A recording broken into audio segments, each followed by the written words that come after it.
Okay, the law or rule of 72 and the wealth escalator. So if we take our money and we invest our money monthly, how does it grow? It grows by a law of 72. Rule of 72, law of 72, it teaches in finance. So if I take 72 and you divide by the percent of money that you're earning in the market, that could be in the market, that could be off a note that you have for somebody, it could be off your real estate. If, let's just say it's 10%, because that's an easy number. If I'm earning 10% divided into 72, that's roughly 7 times. That means my money doubles every 7 years. Let's just flip it around. If I take the same 72 and divide by 7, that's even easier math, it's 10 years. So every 10 years, my money will double. So what does that really mean? That means, let's take this as an example.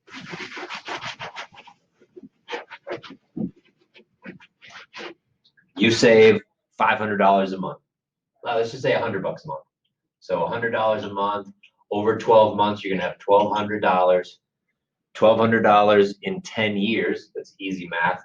You now have $12,000, and your money's doubling every 10 years with that 7% return on investment, that 7% gain. And again, you're never touching your money. You've invested the 100 every month. It's over the course of the year. It's made you 1,200, but it's gaining interest, and that money's just stacking up over time, growing and growing and escalating, right? The wealth escalator. So this 12 then becomes 24, then becomes 48, then becomes 96. So you get 100 grand. It's doubling, doubling, doubling. That's how money works. It's, you got to put your money in to work for you. That's based off $100.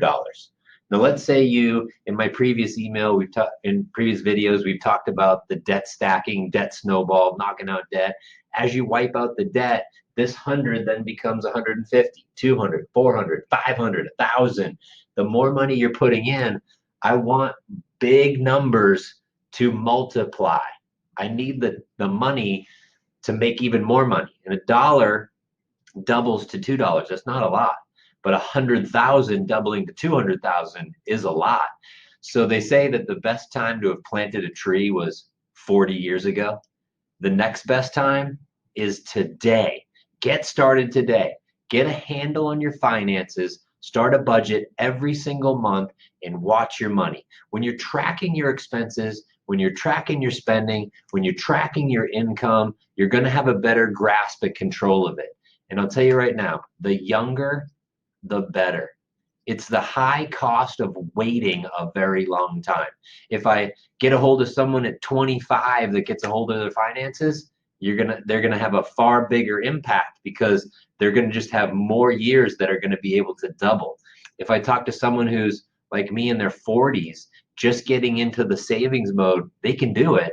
They just have to save so much more. I actually put some numbers together here earlier, and it was a 27-year-old could save $214 a month, would have $1 million in the bank by the age of 67, so in 40 years. And this is going off a 9% number. So I just ran it at 9% return, so under 10% return on investment over the course of a lifetime to 67. If you start at age 27, you'd need around $200. At age 37, you would need $540, so almost double. You're going to need triple that if you start at age 47. You're going to need $1,500 to go from 47 to 67 and have $1 million in the bank. And if you're 57, you only got 10 years to go, you would still have to put $5,000 away and be earning 9%, under 10, 9% return on your investment. So think about it. It doesn't matter. You can't go back in time and start it, but you can start right now. You can start a budget, get a hold of your finances, track everything. Go back to January 1 of 2020, print off the bank statements, print off the credit card statements, transfer it all into an Excel spreadsheet. Go back into my videos, and so I show you how to do a budget, and then do the budget. Then take that and say, good, where do I now place this to make my maximum return on investment without a lot of risk? Then from there, understand the math behind it. Understand the law of 72. Understand the wealth escalator. That money's going to grow. It's going to compound. You never touch it. But man, imagine if I could go back in time when I was 27, be disciplined to throw $200 in the bank. And by 67, that means I would have $1 million. You wait another 10 years and that money would have doubled again to $2 million just by not touching the money. Be diligent with your savings, diligent with your budgeting. All right, now remember, go check out the previous videos, comment, subscribe, share this out, spread the word. We got to get a hold of our finances. I'm here to help. You can click on the link down in here in the text in the comment section to book a time to talk to me more about the money and how we can invest to get those kind of returns. See ya.